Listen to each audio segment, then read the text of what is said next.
ओम शांति। अव्यक्त मुरली, चिंतन, मंथन और रिवीजन। आज की रात्रि क्लास डॉक्टर सचिन भाई जी, पांडव भवन, मधुबन। ओम शांति। ओम शांति।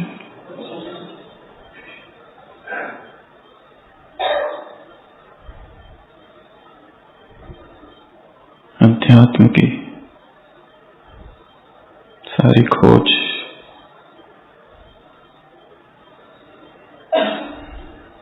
एक ही प्रश्न के इर्द गिर्द है, मैं कौन? मैं कौन हूं? और यदि हमसे भी कोई पूछे कि तुम कौन हो, तो उत्तर देने में जल्दबाजी नहीं करनी, खोज करनी। मैं कौन हूं? श्वासोश्वास, सारे प्राण बस इसी एक खोज में लगा देने हैं। मैं कौन हूं? मैं कौन हूं? मैं क्या हूं? अगर उत्तर तुरंत दे दिया कि मैं आत्मा हूं, तो खोज समाप्त। खोज करनी है, क्या हूं, क्यों हूं, कहां हूं, किस लिए हूं, करना क्या है। अंतरतम में जब ये खोज पहुंचती है, तो एक दूसरी खोज हुई, और वो है, वो कौन है? वो जो परम है, वो जिसके बिना मैं अधूरा हूं। जब मैं स्वयं को ढूंढ लूं, तब वो भी स्वयं मिल जाता है। और ये सारा पुरुषार्थ गुप्त है, सूक्ष्म है।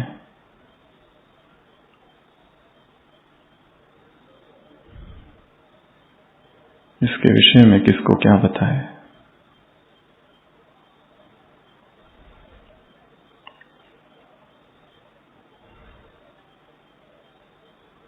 किसी एक शहर में ये नियम था कि अगर किसी को कोई वस्तु मिल जाए, तो वो बीच बाजार में जाकर 3 बार घोषणा करता है, या 3 बार घोषणा करनी होती है। उसके बाद ही उस वस्तु का क्या करना है, इसका निर्णय होता था। अगर जिसकी वो वस्तु है, अगर वो व्यक्ति वहां है, तो आता था और अपनी वस्तु लेके जाता था, और जिसे प्राप्त हुई है वो वस्तु उस व्यक्ति को दे देता था। वो वस्तु कुछ भी हो सकती है, पैसा हो सकता है, नोट हो सकती है, कोई बर्तन हो सकता है, चाबी हो सकती है, कुछ भी। ऐसा उस शहर का नियम था, और ये रिवाज सदियों से चला आ रहा था। एक दिन एक व्यक्ति को एक हीरा मिल गया,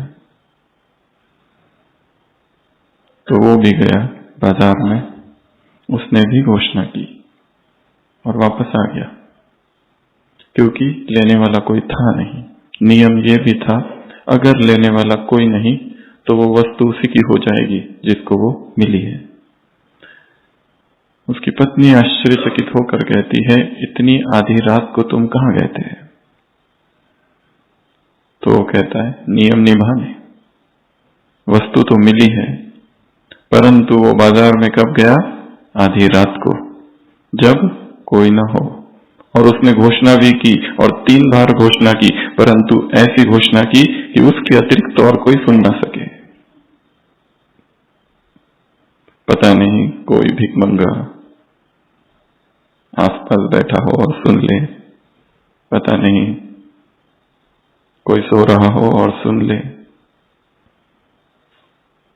इतनी अमूल्य वस्तु मिली है, वो किसी को देने के लिए नहीं, ऐसा वो सोचता है।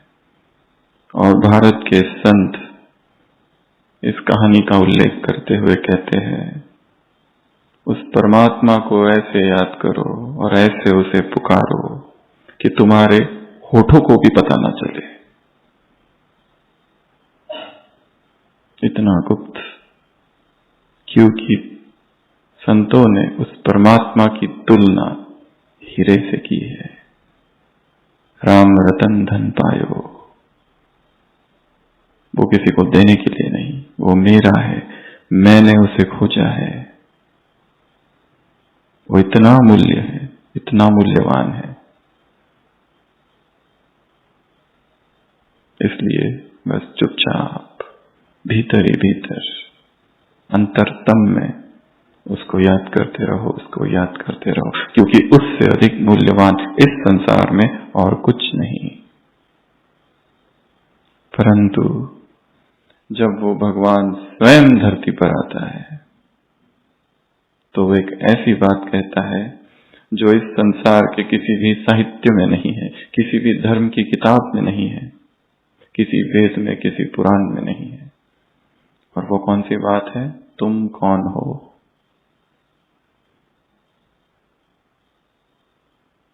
तुम अमूल्य हो, तुम मूल्यवान हो, तुम जैसा इस संसार में और कोई हो ही नहीं सकता। शुद्ध फीलिंग में रहो। फल की साकार मुरली प्रदान। अशुद्ध फीलिंग फ्लू है।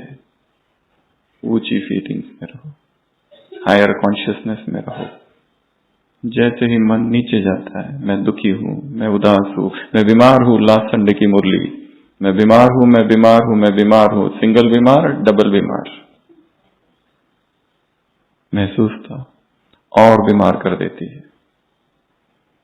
मैं कौन हूं? मैं क्या हूं? मेरे साथ कौन है?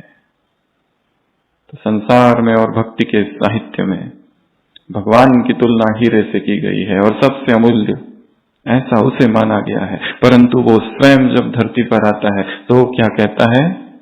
तुम हीरे हो, तुम एक एक हीरे हो।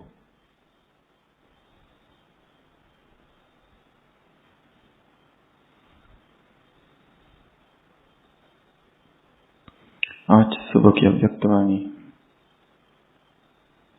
क्या कहा है बाबा ने?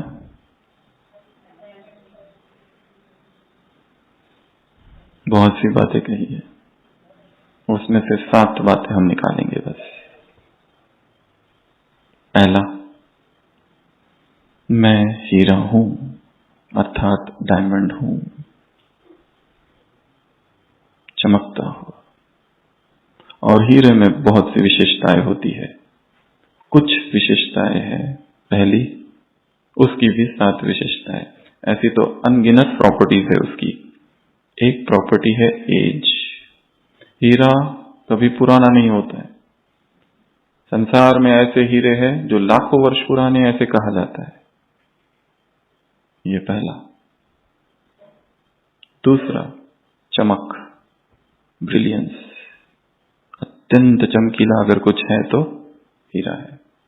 तीसरा, कलर, भिन्न भिन्न कलर के है, कुछ कलरलेस है। चौथा, सूर्य की किरण उस पे जाती है तो 7 भागों में विभाजित होती है, डिस्पर्शन। अगला, इलेक्ट्रिकल कंडक्टेंस, इंसुलेटर है वो, शॉक उसमें से जा नहीं सकता, करंट एब्जॉर्ब कर लेता है।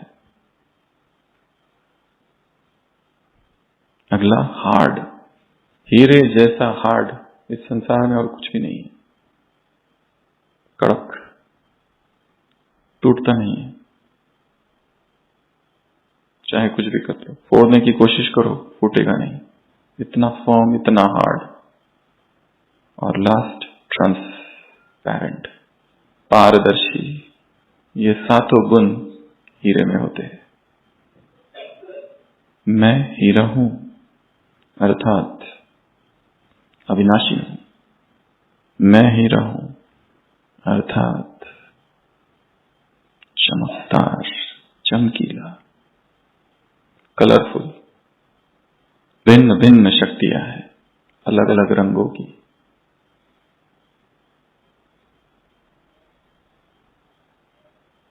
परमात्मा किरणें मुझ पर पड़ रही है और मुझसे विश्व में फैल रही है, रंग बिरंगी। परिस्थितियां कैसी भी हो, शॉक एब्सॉर्बर। इस संसार की कोई भी चीज मुझे आश्चर्यचकित नहीं कर सकती। No shock, अनशॉकेबल।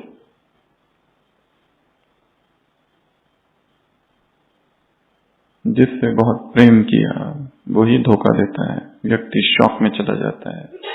जिसके साथ सोचा कि जीवन भर चलेंगे वही छोड़कर चला जाता है। इस संसार में असंख्य घटनाएं हैं, पर हम ये भूल जाते हैं कि जिसका जहां पार्ट है वो वहां चला जाएगा। हम चाहते हुए भी किसी को रोक नहीं सकते, और यदि हम चाहे कि कोई आ जाए तो वो आ नहीं सकता।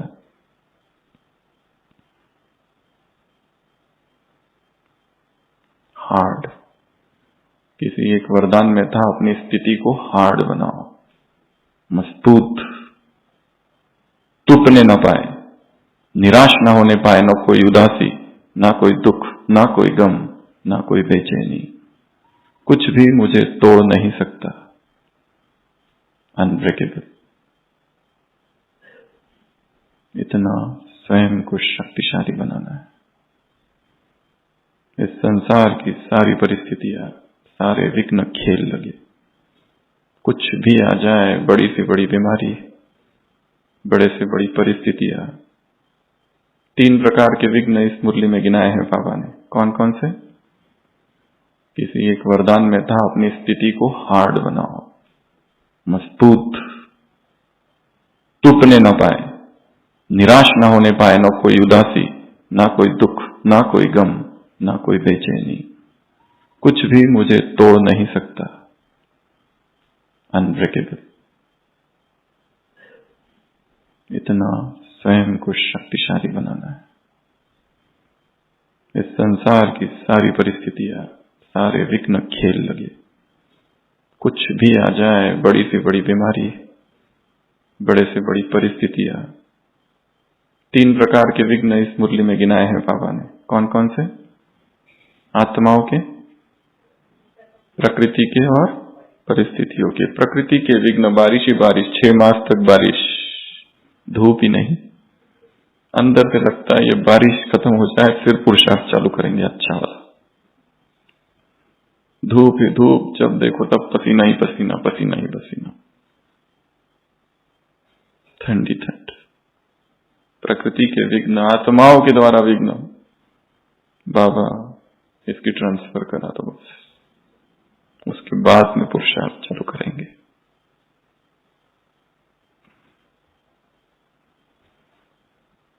हार्ड तो हीरे में ये, और ट्रांसपेरेंट, ओपन बुक। जहां विकार है वहां भय है।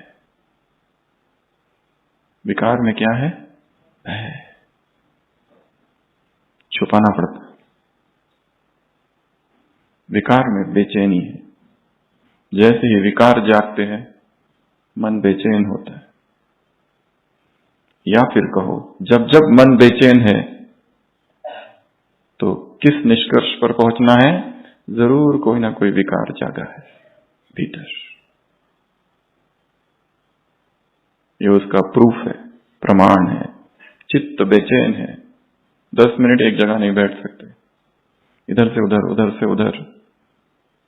1 घंटा चुप नहीं रह सकते। इच्छा होती है किसी से बात करूं, बाहर जाऊं, बाहर।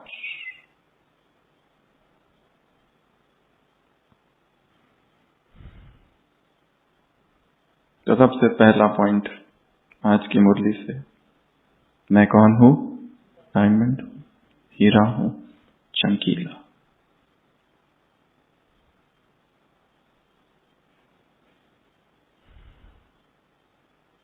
दिन रात ये अभ्यास। इस मुरली में 2 बातें और कही है बाबा ने। 63 जन्मों से तुम्हें 2 अभ्यास है। कौन से? कौन से 2 अभ्यास है? शरीर का भान, शरीर का भान नहीं। कौन से 2 अभ्यास किए हैं और एकदम पक्के हैं?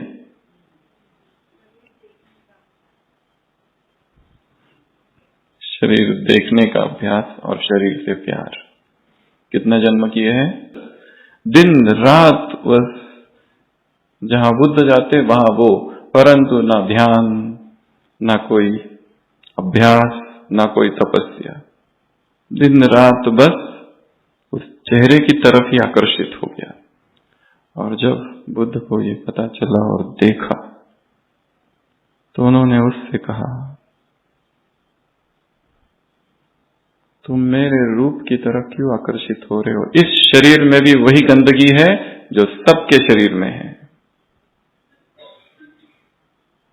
बौद्ध साहित्य में 32 प्रकार की गंदगी का वर्णन है इस शरीर में। ये केश, ये दांत, ये नाखून, ये फेफड़े, कफ,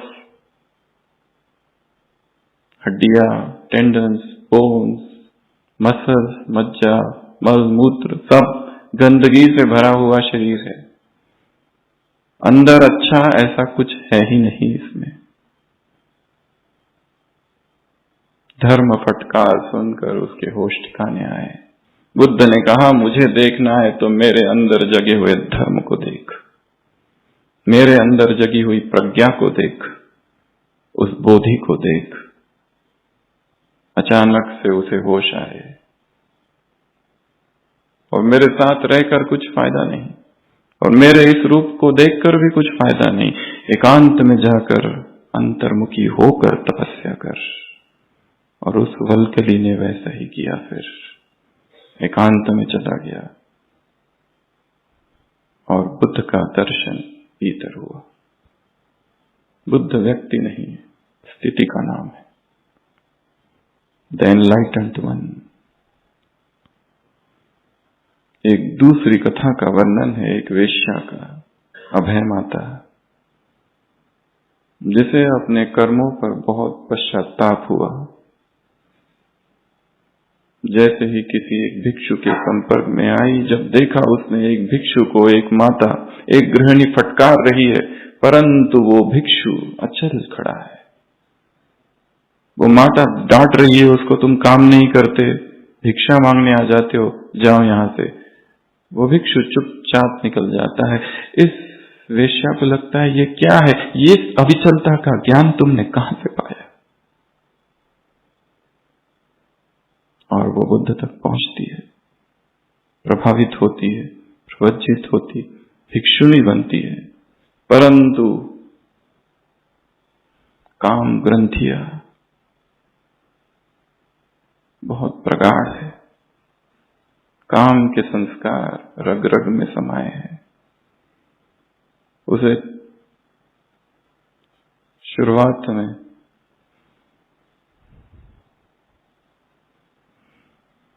जो शमशान घाट है उसे वहां भेजा गया 3 मास के लिए। बस एक ही अभ्यास है, चलते हुए मुर्दों को देखना। उस समय 3 प्रकार के मुर्दा घाट होते थे। एक तो जलाए जाते थे, दफनाने वाले, और जो लावारिस होते थे उन्हें फेंक दिया जाता था। वो जो लावारिस वाला खुला मुर्दा घाट, वहां पर जाकर बैठो और देखो। पहला दिन, दूसरा दिन, तीसरा दिन शरीर फूलते जाता है, पक्षी आकर उसको नोचते हैं, और फिर उसके भीतर एक वाणी जगी। कहाँ है सौंदर्य इस देह में?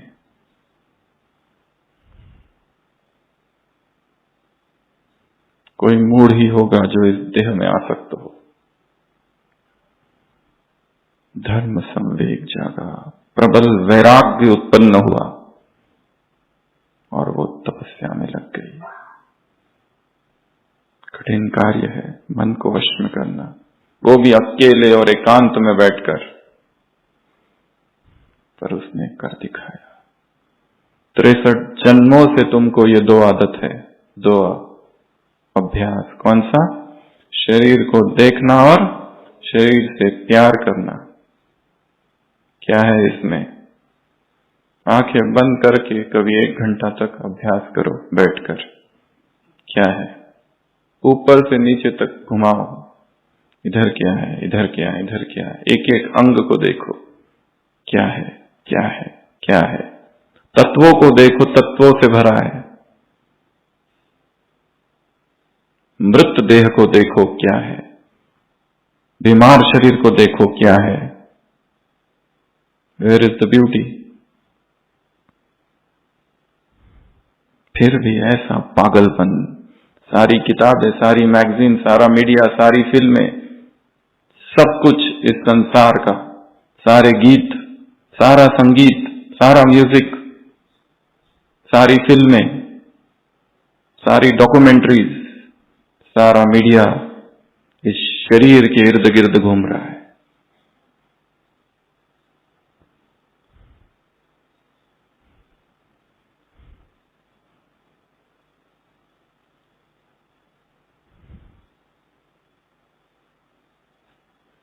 तो सबसे पहला पॉइंट आज की मुरली से, मैं हीरा हूं, डायमंड हूं, चमकदार।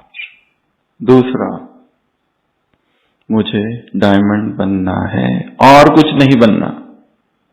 क्या कहा? यही रोज का फंक्शन है, और कुछ नहीं बनना, मुझे बनना है हीरा। हीरे के जो सारे गुण बताए वो सब मुझ में हो। ऐसी हार्डनेस, ऐसी ट्रांसपेरेंसी, ऐसा कलरफुल,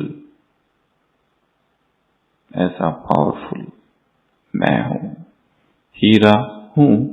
दूसरा, बनना है और कुछ नहीं बनना। तीसरा, डायमंड बनाना है। तीसरा काम क्या है? दूसरों को डायमंड बनाना है। कैसे बनाएंगे? अपने बोल से केवल नहीं, अपने जीवन से।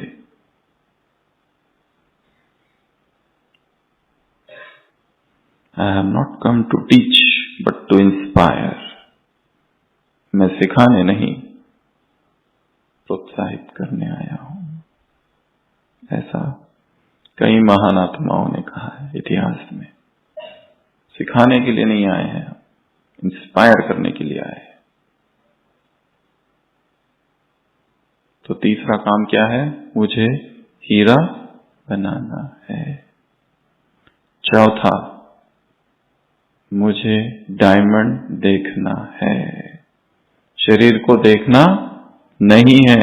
चाहे कैसी भी आत्मा हो, तमो प्रधान हो, काली हो, तुम ऐसी आत्माओं को देखोगे तो उसका कालापन भी कम हो जाएगा।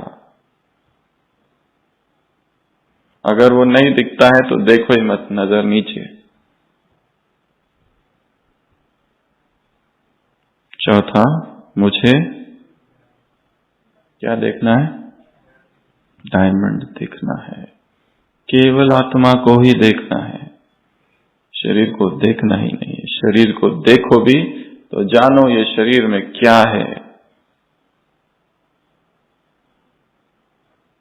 Visualise human anatomy.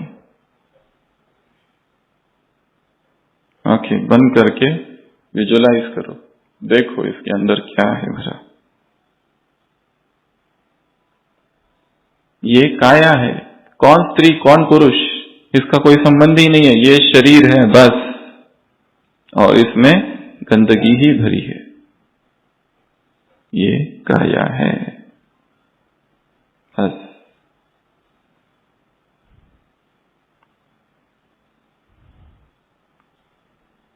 पांचवा,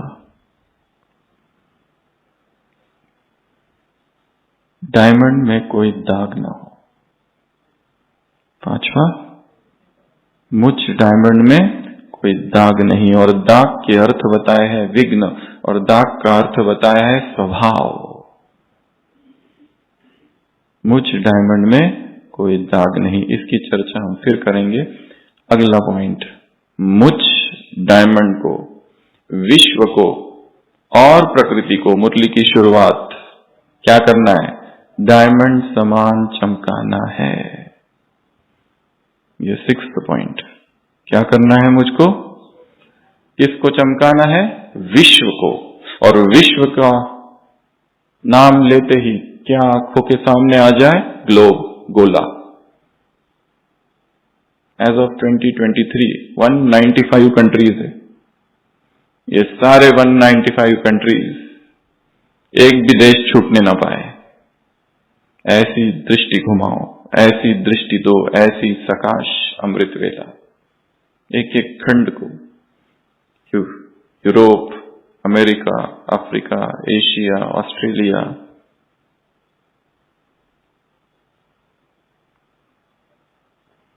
विश्व को क्या करना है? और देखो, क्या देखना है? अभी काला काला है और हमने दृष्टि दी, उसके बाद क्या हो गया? चमकने लगा। अब हाथों में पकड़ो, एक हाथ में पकड़ो या 2 हाथ में पकड़ो, कैसे भी विजुअलाइजेशन, पिक्चर बनाना है तो ही वो रियल होगा। फील करना है, सारी सेंसेस उसमें इन्वॉल्व करने हैं, देखना, सुनना, टच करना।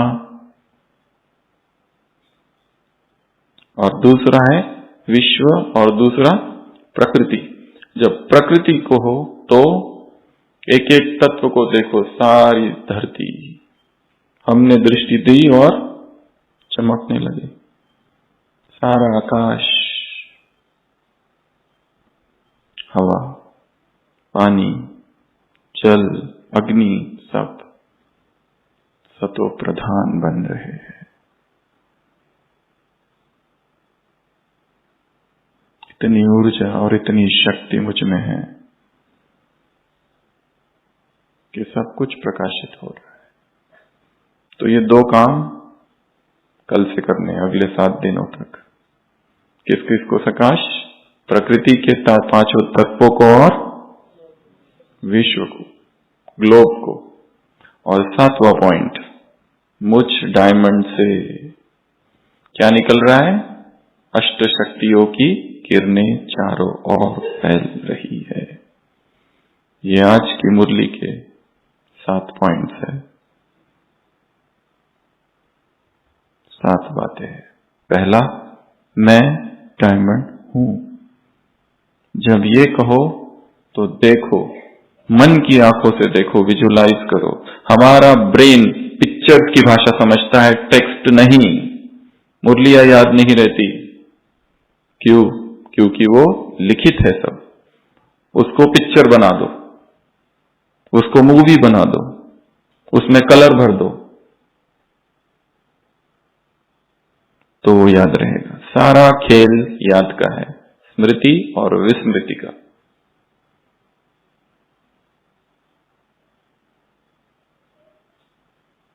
इसलिए अपनी मेमोरी को शार्प बनाना है, ऑब्जर्वेशन पावर को शार्प करना है। एक बार देखो, जैसे मोबाइल से क्या करते, क्लिक, वैसे ही इधर ब्रेन में क्लिक करना है। क्लिक। इस चित्र को देखो, अभी अभी देखो, इस सीढ़ी को देखो, 1 मिनट अच्छे से देखो, कौन से रंग की सीढ़ी है, रंग कौन कौन से प्रयोग किए गए हैं, लोग कितने हैं, स्त्री है, पुरुष है, क्या है, क्या क्या है, उस डिटेल में देखो। झाड़ कितने हैं, व्यक्ति कितने हैं। आंखें बंद, आंखें बंद, याद करो। आंखें बंद और याद करो, क्या देखा।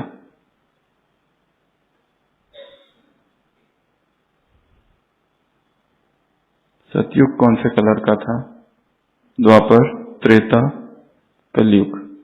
वापस खोलो और फिर एक बार देखो।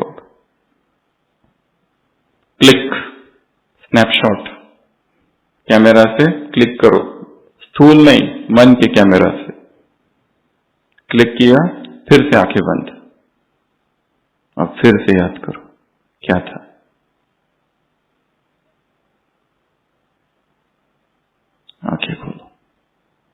हमारा ब्रेन पिक्चर्स की भाषा समझता है, उसे शब्द समझ नहीं आते, शब्द समझे भी तो थोड़े समय याद रखेगा। इसके लिए क्या करना है? देखना है, सुनना है, टच करना है, फील करना है, टेस्ट करना है, सारे पांचों के पांचों इंद्रिय उसमें इन्वॉल्व करना है। तो सबसे पहला, मैं कौन हूं? हीरा। तो क्या करोगे? देखोगे वास्तव में हीरा है, उसका रंग देखना, उसकी चमक देखना, उसको टच करके देखना कैसा है, हार्ड है या नरम नरम है, ढीला ढाला है। विजुअलाइज। दूसरा पॉइंट, मुझे हीरा बनना है। बाबा ने कहा इसके अलावा और कोई काम ही नहीं है, ये एक ही काम करो, और कोई फंक्शन ही नहीं है, ये एक ही यही रोज का फंक्शन है तुम्हारा। तीसरा, दूसरों को हीरा बनाना है, ये बनाना ही मनाना है। डायमंड जुबली यज्ञ कितनी स्टेजेस से गया है? सिल्वर जुबली 25 इयर्स, एक रूबी जुबली होती है 40 years, 50 years diamond jubilee, 60 years diamond golden jubilee, 50, 60 diamond, 65 sapphire jubilee, 75 platinum jubilee, 100 centenary.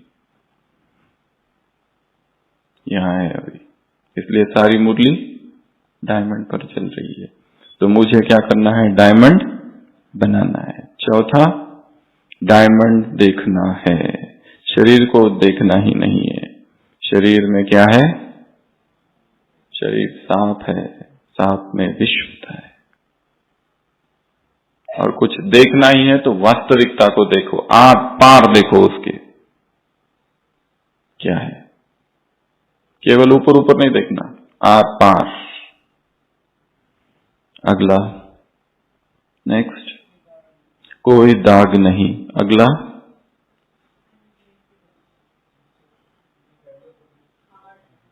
विश्व को और प्रकृति को डायमंड समान चमकाना, अर्थात ये प्रकाश का कार्य है।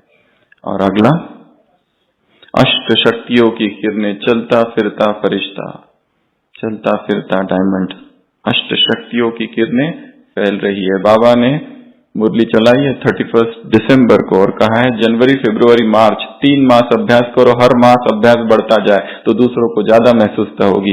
आज है 1 अक्टूबर, अक्टूबर नवंबर दिसंबर, 3 मास।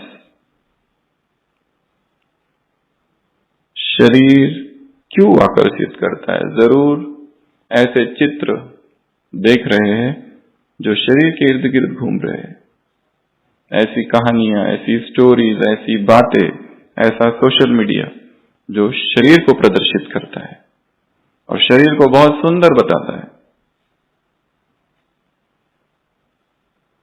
वहां बुद्धि जा रही। कोई दाग नहीं, कोई विघ्न। अगला, प्रकाश। और लास्ट, शक्तियों की किरणें। तो एक पॉइंट था डायमंड में कोई दाग नहीं। दाग अर्थात विघ्न। विघ्न कितने प्रकार के बताएं? व्यक्तियों के द्वारा आने वाले, परिस्थितियों के द्वारा और प्रकृति के द्वारा। ये 3 विघ्न बताए, कोई विघ्न ना आए। और इसी में फिर बाबा ने फरिश्ते को जोड़ दिया और 2 बातें कही। अगर फरिश्ता बन जाओगे या डायमंड बन जाओगे तो क्या होगा? 2 बातें। अमृत वेले एक बात होगी और दिन भर एक बात होगी। ऊपर भक्ति का एक उदाहरण, नीचे भक्ति का एक उदाहरण। गीता का 11वां अध्याय, विराट रूप, विश्व रूप, सार्वभौमिक रूप, असंख्य भुजाएं, असंख्य अस्त्र, असंख्य शस्त्र, सब दिखाई दे रहा है उसमें। असंख्य सूर्य दिखाई दे रहे हैं। तो अमृत वेले क्या होगा? बाबा के प्यार का अनुभव। बाबा ने क्या कर दिया? बाहों में समा लिया। ये अमृत वेले अनुभव होगा। प्रभु प्रेम का अनुभव होगा, अतीन्द्रिय सुख का अनुभव होगा। किसी मुरली में एक स्लोगन था, अगर अमृत वेला परमात्मा प्रेम का अनुभव कर लो तो सारे दिन भर किसी भी देहधारी का प्यार खींचेगा नहीं। अगर अमृत वेला अतीन्द्रिय सुख का अनुभव कर लो तो सारे दिन भर कोई इंद्रिय का सुख खींचेगा नहीं। नहीं तो सुख खींचता है। आत्मा की प्यास सुख की है। उसे अगर अमृत वेला अतीन्द्रिय सुख नहीं मिला तो दिन भर इंद्रियों के सुखों के पीछे वो भागता है हर व्यक्ति। फिर वो विकारों से ही क्यों ना आए, पर उसे सुख चाहिए। फिर सारी मर्यादाओं को क्यों ना तोड़ना पड़े, परंतु प्यास सबकॉन्शियस माइंड की सुख की। इसलिए सहज विधि क्या करो, अमृत वेला प्रभु प्रेम से भर दो। अमृत वेले का समय बढ़ाओ। अमृत वेले की जो फ्रेशनेस है वो क्यों नहीं है, उस पर खोज करो, चिंतन करो, रिसर्च करो। अमृत वेले क्यों नींद आती है, अमृत वेले क्यों पावरफुल नहीं होता, क्यों स्थिति डगमग रहती है, क्या करूं। सारा पुरुषार्थ अमृत वेले को पावरफुल बनाने में कर दो। अमृत वेला ठीक तो सब कुछ ठीक। अमृत वेला मिस तो नहीं करते, परंतु बेड से है, परंतु वो ऊर्जा, वो शक्ति का अनुभव हो, प्रभु प्रेम का अनुभव, आंखों से झरझर पानी आ जाए।